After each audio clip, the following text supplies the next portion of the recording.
Para proseguir con nuestro seminario, invitamos al escenario a Romina Fumey Abarzúa, profesora de Educación Media en Lengua Castellana y Comunicación y licenciada en Educación en la Universidad Mayor. Romina también posee un magíster en Planificación y Evaluación de las Competencias y Aprendizajes de la Universidad Central. Se desempeñó durante 5 años como directora del Liceo Roberto Humérez Ollanedel de San Felipe y actualmente ocupa el cargo de directora del Liceo Tajamar de Providencia.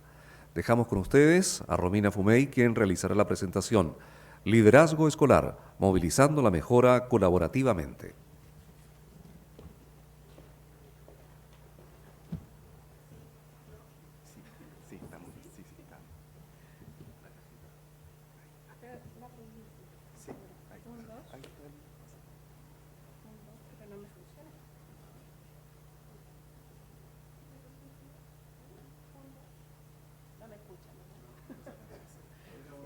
Funcionaba recién. Uno, ahí sí, ya, probamos. Muy buenos días a todos y todas los presentes. Interesante cuando uno saluda y nadie te saluda, no sé si les ha pasado eso. Yo les he saludado a todos los que se han subido hoy día acá a conversar. La verdad es que a mí los podios me complican un poco, me gusta más tener este contacto directo. Quiero agradecer principalmente a Carmen Montesinos por una vez más invitarme a poder contar experiencias que estoy completamente segura pueden ayudar a otros colegas o a otras comunidades educativas, pero yo creo que la clave está en adaptarlo efectivamente a cada realidad, porque uno puede contar una experiencia vivida en el ejercicio de 5 años de gestión, pero efectivamente el tema está en que cada establecimiento educacional tiene una realidad y eso es muy importante contextualizarla antes de hacer cualquier cambio o cualquier mejora o cualquier acción. La verdad es que titulamos Liderazgo Escolar movilizando la mejora colaborativamente, pero antes de poder entrar de lleno, yo me voy a pasear un poco también, antes de entrar de lleno en el tema, quisiera contarles que esta es una experiencia vivida en un liceo en la comuna de San Felipe, que queda aproximadamente de Santiago a 1 hora y media, en el Valle de la Concagua. Es la 5ª región que corresponde a todo el área cordillera. Es importante contextualizar porque este es un establecimiento educacional que nació en 1838. Es el tercero más antiguo del país. Y además en ese establecimiento educacional que geográficamente es interesante también contar que está a 1 cuadra de la municipalidad y de la Plaza de Armas, que no es un tema menor, después uno se va a dar cuenta por qué, efectivamente tiene una historia muy potente. Entonces, su sello educativo es la tradición al servicio del aprendizaje.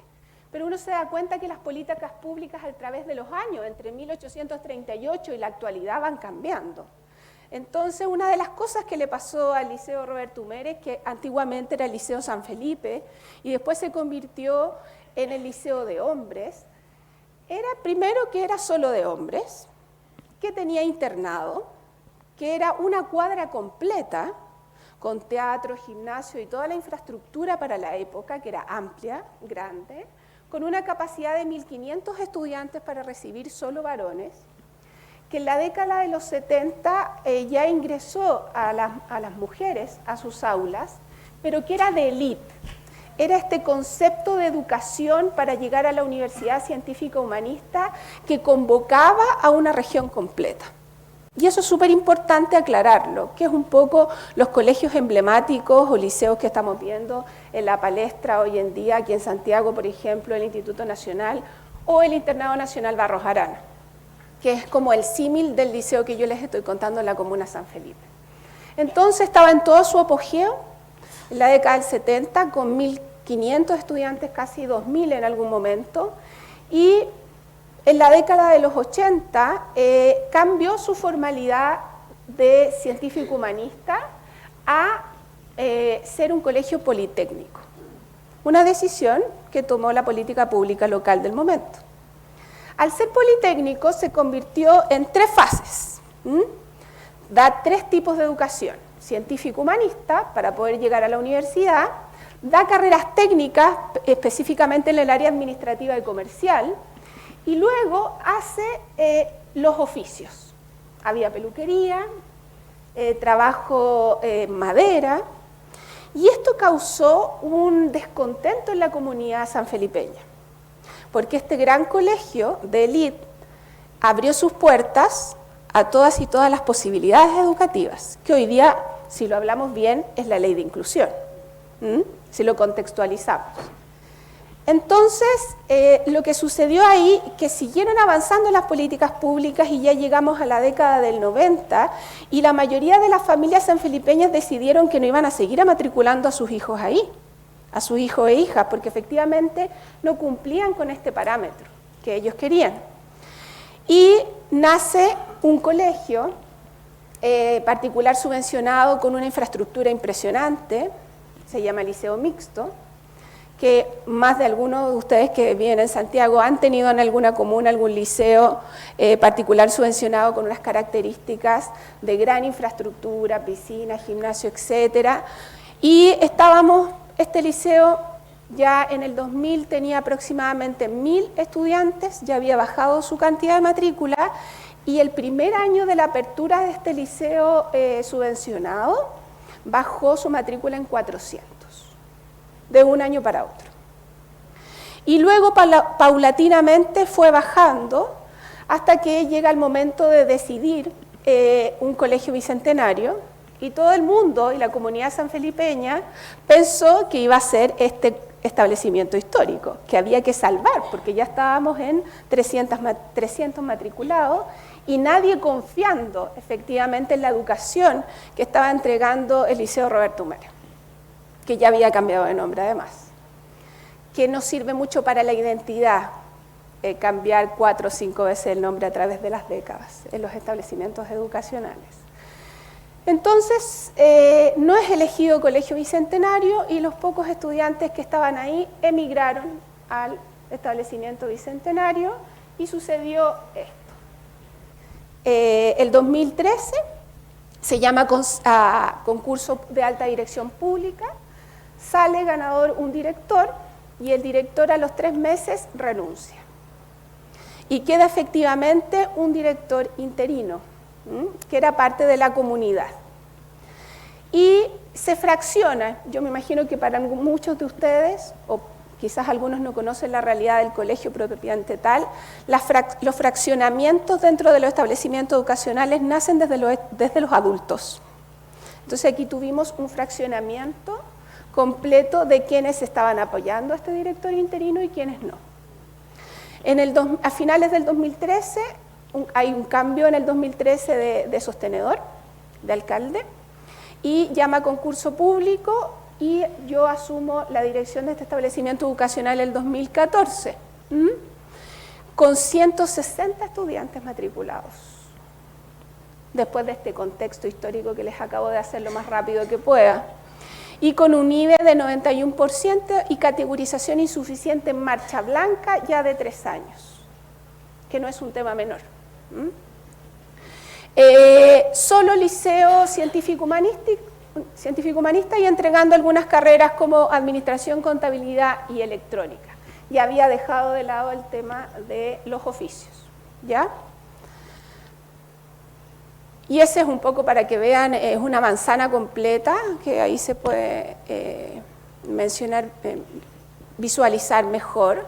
Y yo decía que no era un tema menor que efectivamente el establecimiento esté a una cuadra de la plaza y a una cuadra de la alcaldía, porque finalmente los directores, sobre todo de regiones, tenemos que dar muchas explicaciones a los consejos municipales de cada cosa que hacemos y a los medios de comunicación. Entonces no solo estamos preocupados de la gestión, sino que además de esta otra alternativa.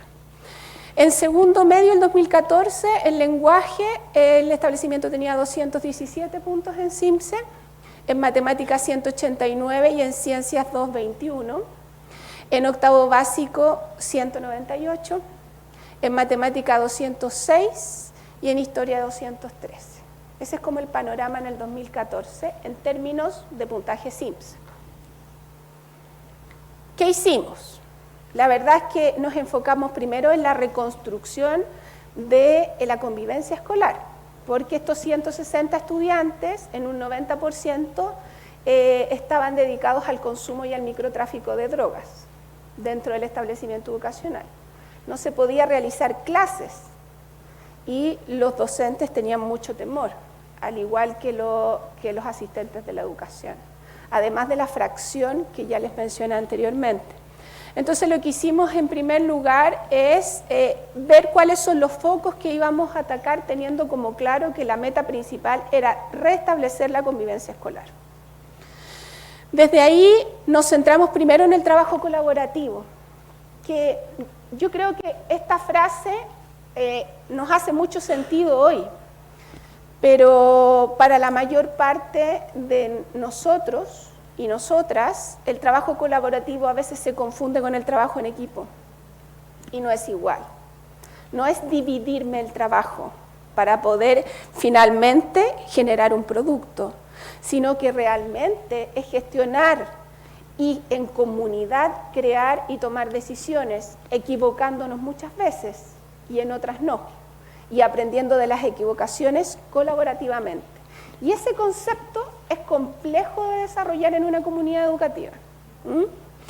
La primero que instalamos es que las reflexiones pedagógicas fueran pedagógicas. No sé si les ha pasado a ustedes de que regularmente el llamado consejo de profesores o como se llama en cualquier otro establecimiento, tiene distintos nombres, son catarsis, de cómo yo me siento. Pero no hago preguntas pedagógicas ni me enfoco en aquello. Entonces empezamos a entender qué es el trabajo colaborativo y acompañar desde el equipo de gestión este trabajo. Además, pusimos un trabajo multidisciplinario en resolución de problemas y comprensión lectora.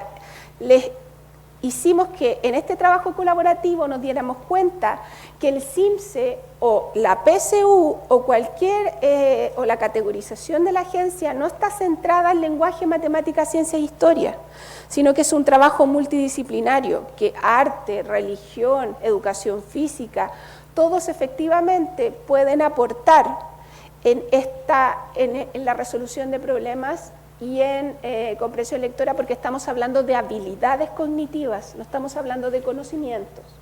Hoy en día, con las nuevas tecnologías, el estudiante o la estudiante toma internet y conoce. La habilidad es otra cosa. Además pusimos un plan lector, pero la gracia de este plan lector que lo construimos nosotros mismos y no contratamos ninguna ATE para que lo trajera, pero además tiene un monitoreo constante, es decir, construimos las acciones colaborativamente, diagnosticamos, empezamos a aplicarlo y luego fuimos monitoreando estudiante por estudiante para ver sus avances en aprendizaje o no, y así poder tener un monitoreo y hacer un círculo en la mejora en esta área puntualmente. Programa de integración. Le pasaba al liceo y le pasa a muchas escuelas y establecimientos educacionales que el programa de integración funciona aparte y que la educadora entra a la sala y a veces se reúne con el profesor y genera un trabajo colaborativo de adaptación curricular. Acá lo que hicimos fue instalar 2 horas y media de trabajo entre todos los docentes y el equipo PIE en conjunto una vez a la semana. Entonces todos y todas trabajaban en comunidad para poderse ayudar.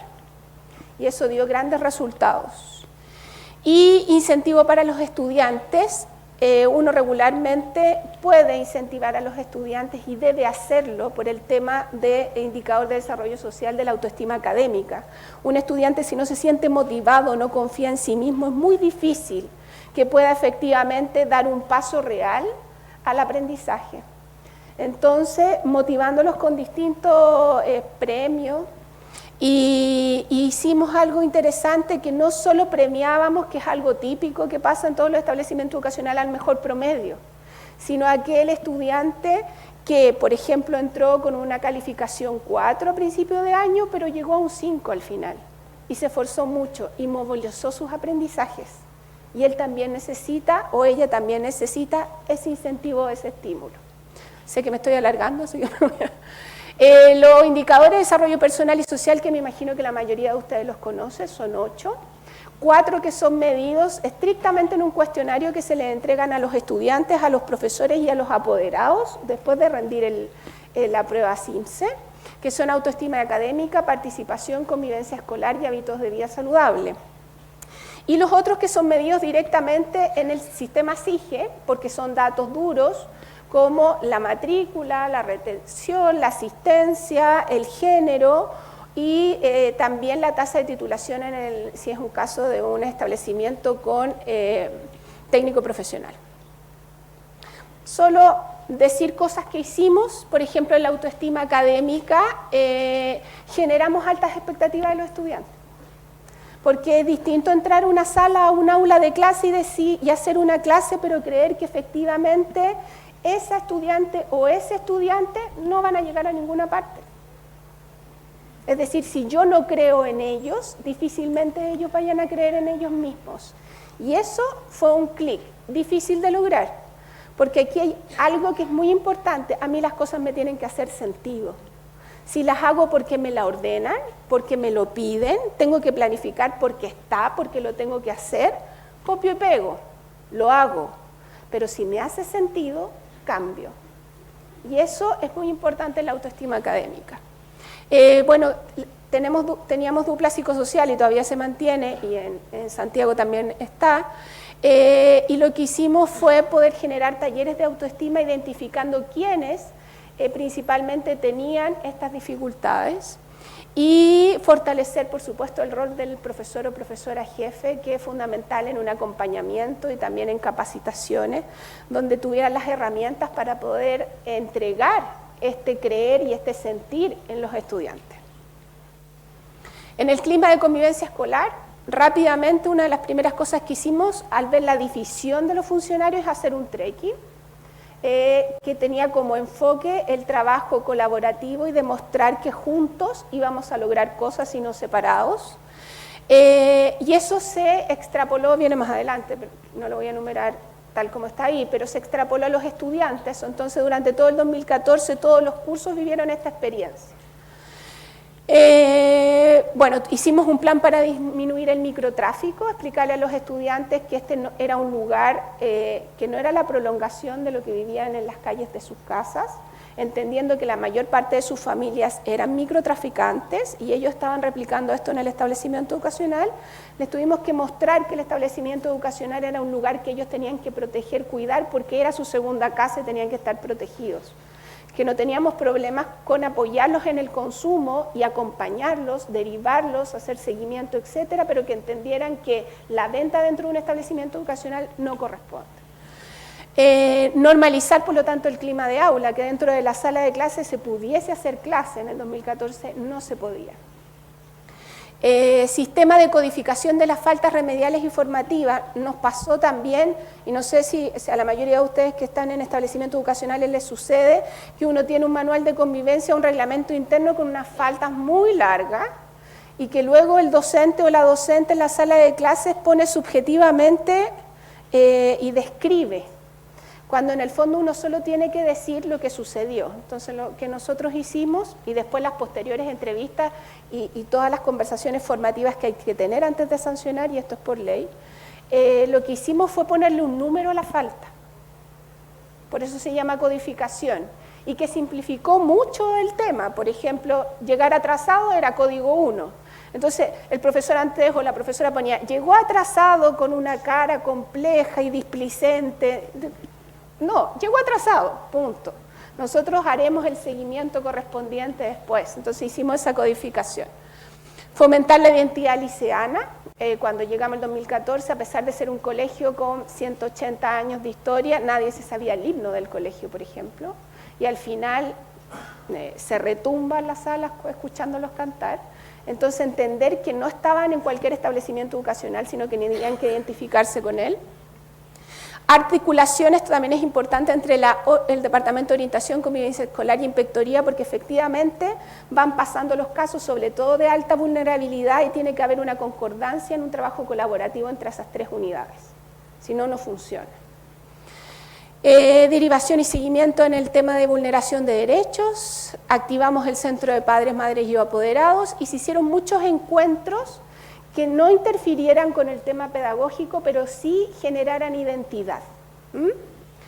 Y ahí hay algunas cosas, por ejemplo, las salidas a los trekking, galas artísticas, en regiones se desfila mucho, al menos, y este colegio en particular tiene banda de guerra, entonces hay una tradición que hay que mantener, pero lo interesante de todas estas actividades que ustedes ven ahí, que los estudiantes son los protagonistas y no los adultos, esa es la diferencia. Ellos se organizan y los adultos son mediadores y acompañan, por lo tanto al hacerse protagonista se crea identidad. En participación, bueno, vía democrática, establecer un sistema de elección de centros de estudiantes con debates, campañas, etcétera.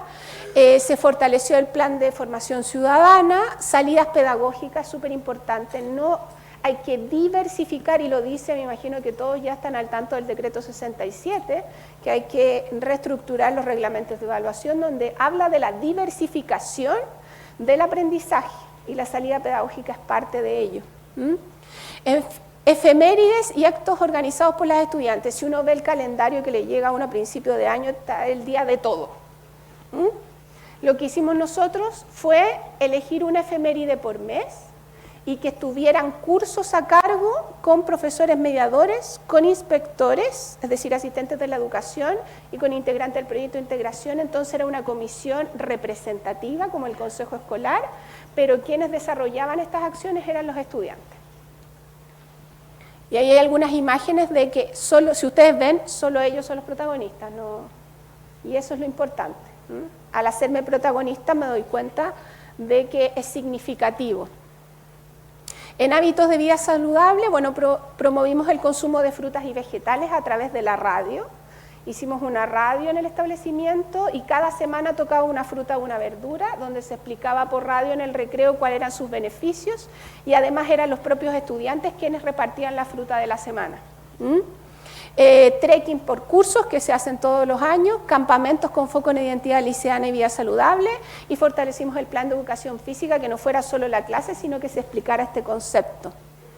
Y ahí, por ejemplo, pueden ver a los estudiantes con la fruta de la semana, en los trekking, en las distintas actividades deportivas, donde, insisto, ellos son los protagonistas, no los adultos. Titulación técnico-profesional, aquí hicimos un cambio, creamos una unidad de vinculación con el medio, porque no era solo la carrera y nada más. Entonces creíamos que efectivamente había que salir a la comunidad y mostrar lo que los estudiantes aprendían.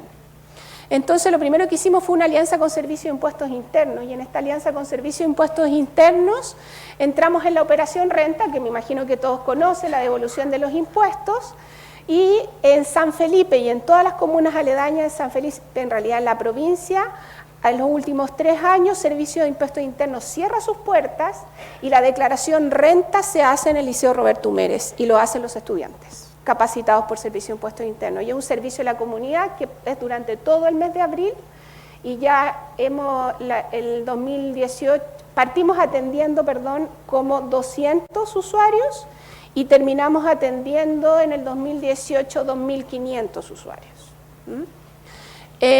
Alianzas conjuntas de vecinos, por ejemplo, está la carrera de electricidad, entonces poder ir a las juntas de vecinos y ver cuáles eran sus necesidades, hacer proyectos, que también está la diversificación de la evaluación, que es en base de proyecto, en el decreto 67, ahí está aprendizaje basado en proyectos, y elaboraban proyectos y, por ejemplo, cambiaban la luminaria de una junta de vecinos.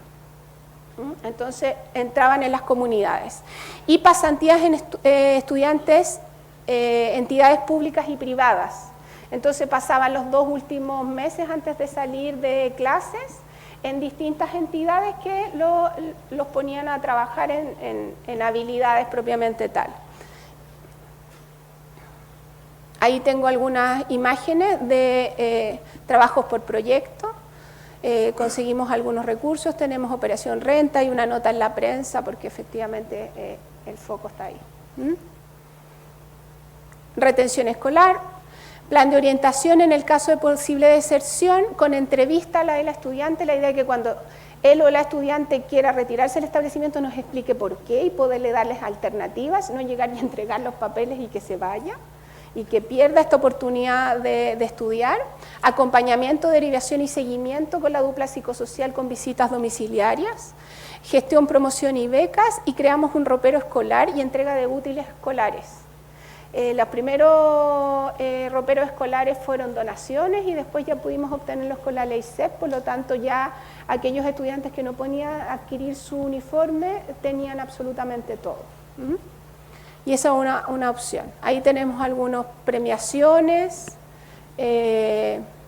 instancias de incentivos generalmente. Quiero contarles cómo nos fue en el 2018. El Liceo Roberto Humérez, su matrícula subió 400 de 160. El IBE se mantiene, subió 1 punto, pero cambiamos de insuficiente a medio. Y mostrarles los puntajes. 2014 en segundo medio, lenguaje 217, 247, 2018. Matemáticas 189, 229.